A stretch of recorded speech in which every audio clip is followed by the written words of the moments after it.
Gaabot man ang time nga makapoy. Pero kay nakikita ko ng ako.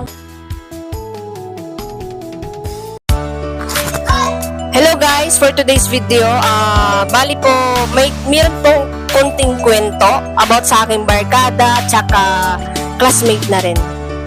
So bali po, meron po siyang special talent.